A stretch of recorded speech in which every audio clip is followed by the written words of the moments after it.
What's going on, you guys? Welcome on back to the channel. Now, the new episode of ReZero is officially here, and with this episode, I can safely say I officially understand now why people were saying the stuff that ReZero Season 4 was going to be adapting is some of the best material in the entire series. Like, dude, just the tail end of this episode is some of the best things that I've seen ReZero possibly ever do. This is so good. Like, if the first episode was like the calm before the storm, we're officially in the storm now, right? Like, I have no idea what's going to happen next, and I'm just now excited to officially be on this ride with all of you. So, without further ado, let's talk about it. Let's talk about this new episode of ReZero Season 4. So, before I get into the stuff that happened near the tail end of the episode, I want to talk about some other things that happened throughout the episode that kind of surround it. So, the first thing that I really liked and what I wanted to talk about is the outfit changes of Emilia and Subaru. Subaru's in particular. What I love about Subaru's outfit change is what it symbolizes, right? Subaru's tracksuit is something that we have had throughout the series now, throughout basically its entire run, right? Subaru's tracksuit is honestly like on par with him as being iconic, right? It's an iconic part of his overall design, and why it's so important to his design is because it represents his past life, right? It represents his humanity. It represents essentially Earth, right? That's what I love so much about his design because so many isekai protagonists, they kind of like adapt to the world that they've been isekai'd into. Not really with Subaru. Subaru's just kind of always had his tracksuit. And what I think that kind of symbolized is him holding on to that piece of himself, right? Holding on to that piece of his life that he treasured and held so dear. Now, though, with this outfit change to like his cloak and all that, this signifies a completely new era for Subaru, in my opinion, right? He's kind of letting go of that version of himself to be able to take on these new challenges. And that's what's so good about this outfit change, is because it's not just an outfit change, in my opinion. I feel like it symbolizes a change in Subaru's character. And honestly, with this change, it honestly makes Subaru's design even cooler, in my opinion. Like, I already liked the tracksuit. The tracksuit was honestly really cool, and I love the tracksuit. But this outfit design, they have the opportunity to do a lot of really cool things with it. Like, particularly with the cloak. Like, there's so many cool things that I think they could do with it. So I'm looking forward now to seeing the new era of Subaru's design with this outfit change. So looking forward to seeing what they do with that. Now, moving away from the outfit and all of that, I also liked when they went to the bar and they were talking to that guy and getting info from him. He kind of didn't want to help them at first because he didn't want to see any more people kind of just like throwing their lives away trying to get to the tower. But I like though that he gave them that little nugget to look out for the birds, and then it comes back later in the episode. So he's essentially like one of the biggest contributors to this mission.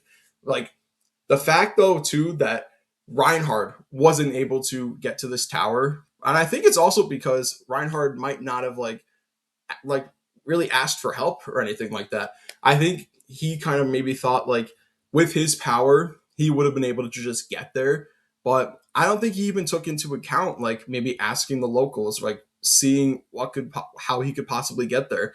I think he might have just like overly relied on his power, and that might be like kind of like that might have been like the determining factor of why he couldn't get there. But moving on from that, I also love the character of Meili, right? Meili and me have a complicated history. Last episode, I completely butchered her name. What did I call her? Like, I don't know, like Jerica or something like that. I called her a completely wrong name. So me and Meili have had a complicated history, but now that I know her name, I can properly like appreciate the character.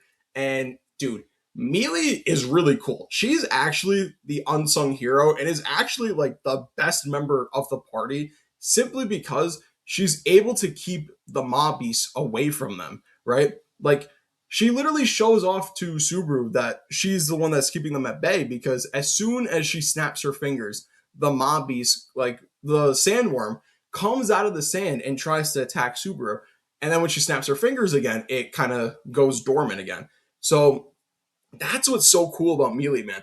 The fact that she's essentially like a deterrent to all these mobbies from showing up. Like if they didn't have Meili, they would probably have gotten like attacked on entry. But because they have her in the party, like they don't really have to worry about that. So Meili is like one of the coolest characters now. I like Meili a lot, and I'm looking forward to seeing more what they do with her. And dude, the stuff that we got with Julius in this episode, like that actually hurt me because the fact that he still has his spirits with him, right? He still has all of his contracted spirits, but they don't remember him and they don't know like why they're still with him, but they just know they're contractually like obligated to stay with him. Like that hurts. The fact that he can call them like in these little like ball forms, but he can't utilize their power in any way, and how he can really only now rely on his swordsmanship because even though everything else has forgot him, right? The sword has never truly forgotten him, right? The sword and his talents with the sword never went away from him. Like you see that later in the episode with Julius, like how he's using his sword so proficiently. He uses it to back up Amelia, and then he uses it again in a crucial moment to save Subaru's life, to so that way he doesn't reset this run. Like even like I said, even though Julius has lost pretty much everything about himself, the one thing that remains true and remains a constant is his proficiency with the blade. That's what's so great about Julius. Everything else, everybody else may have forgotten him. His sword never truly forgot him. And that's honestly very powerful and kind of something that I didn't initially notice at first, but it's honestly perfect. I love this series so much, man. ReZero is just incredible. But one character I don't like Joseph, man. I don't like that dinosaur thing. Joseph's an op, low key. If you think about it, man, Joseph's a full on op. Like two times Subaru died because of that dinosaur thing. Like, dude, I guess now that we're talking about Joseph and him being an op, I think now we can officially move into the big stuff that went down in this episode, and that's everything with Subaru's deaths. Now, Subaru's first death is so unexpected because you just see a little flash of light, and then you just see Subaru's head completely gone, and then it's immediately reset. What I loved so much about it is how quick it was, how instant. I can't remember the last time when Subaru's reset and it's that fast, right? Like, usually his deaths are really dragged out and really like graphic and gruesome. Not here. Like, whoever took him out wanted it to be quick, right? They wanted it to happen like in an instant. That's honestly more eerie to me. The fact that it was such a quick death, and the fact that it was so quick for him even shocked him because he didn't even realize that he reset at first. He didn't realize that he really fully reset until he was watching Meili like essentially try to distract the mob beast again. Like you see him start frantically panicking a little bit. Like he didn't even realize where he was at first. And then dude, oh my god, the second death was even worse. The fact that you see them essentially get separated from the group, and then Patricia goes in to protect him. Patricia goes in to take the attack, but in the end, it's all in vain because the bullet still goes through Patricia, and it still like hits him dead on.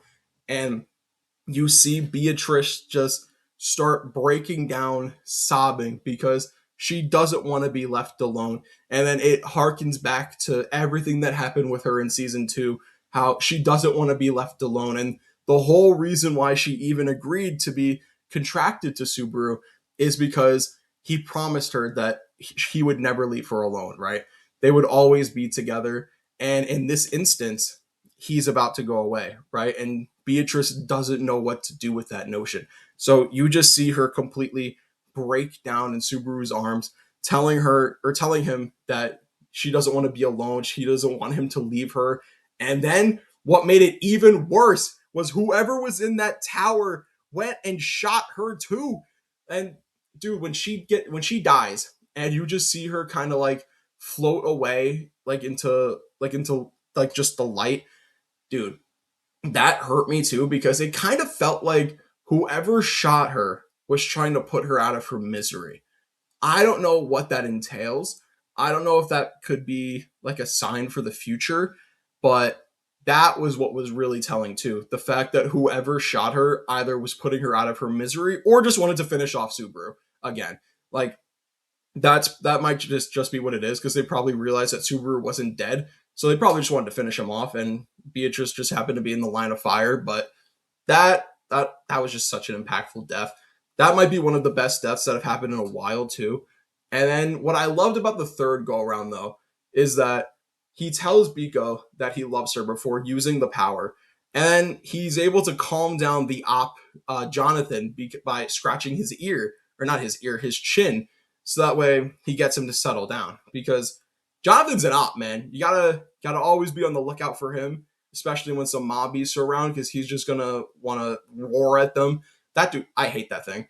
I honestly don't like Jonathan. Maybe Jonathan will pull up and do something crazy later on in the arc, but right now, Jonathan's an op, man. Sure, Jonathan is also like the reason why a lot of the plot is able to get going, but Jonathan, I got my eye on you, man. I don't know what he's going to be doing later on in the series, but I don't know. I think Jonathan needs to go. He's an op, low key.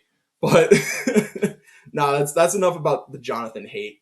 Like he's an all right little like creature thing, but not a big fan of him. But moving on from that, though, we then learn essentially that Ram is able to see essentially that whoever is shooting like at Subaru, they're always just laser focused on him, right? They are fully focused on him. They're not focused on anybody else. So whoever is in that tower, they specifically want Subaru dead. And what I think this means is they know about Return by Death. They know about Return by Death, and by continuously killing Subaru, like all of their progress goes back in time. So what I think they want to do is they want to utilize Return by Death, essentially break Subaru, and then make it so they never get to the tower. That's honestly really cool in my opinion. So I hope they kind of extrapolate more on that as we get further on this season. I have a feeling we're going to, especially since I know this is the season that essentially has potential to break Subaru. So I'm looking forward to that. I'm also looking forward to seeing more of what they do with Rom, especially since we now learn that she can kind of like see through the mobbies. That's also really cool. So, man, this season just has the potential to be even better than I thought it was going to be initially. Like, I knew season 4 was going to be fire, but I didn't know it was going to be this great. So I'm looking forward now to just seeing what's next, seeing where the season goes, and furthermore, man, just seeing more of Subaru and seeing how these deaths continue to be adapted onto the screen. Because from everything that I've seen in the comments, it's only going to get crazier from here. So I'm looking forward to seeing what comes next. And with that being said, I think that's going to do it for me. Let me know what you guys thought about this episode down in the comments below. Did you guys love this episode as much as me and thought it was like such a great turning point for the series? Or did you think completely differently and you maybe liked last episode more? And as always, I call upon the light novel readers. I also want to know, just from your guys' perspective, how did they handle the deaths this episode? Like, was there a lot of like cut material to get to this point? Like, what do you guys think? What's your guys' consensus? So I think that's going to do it for me. Like, comment, subscribe, and as always, I'm going to talk to you guys next time.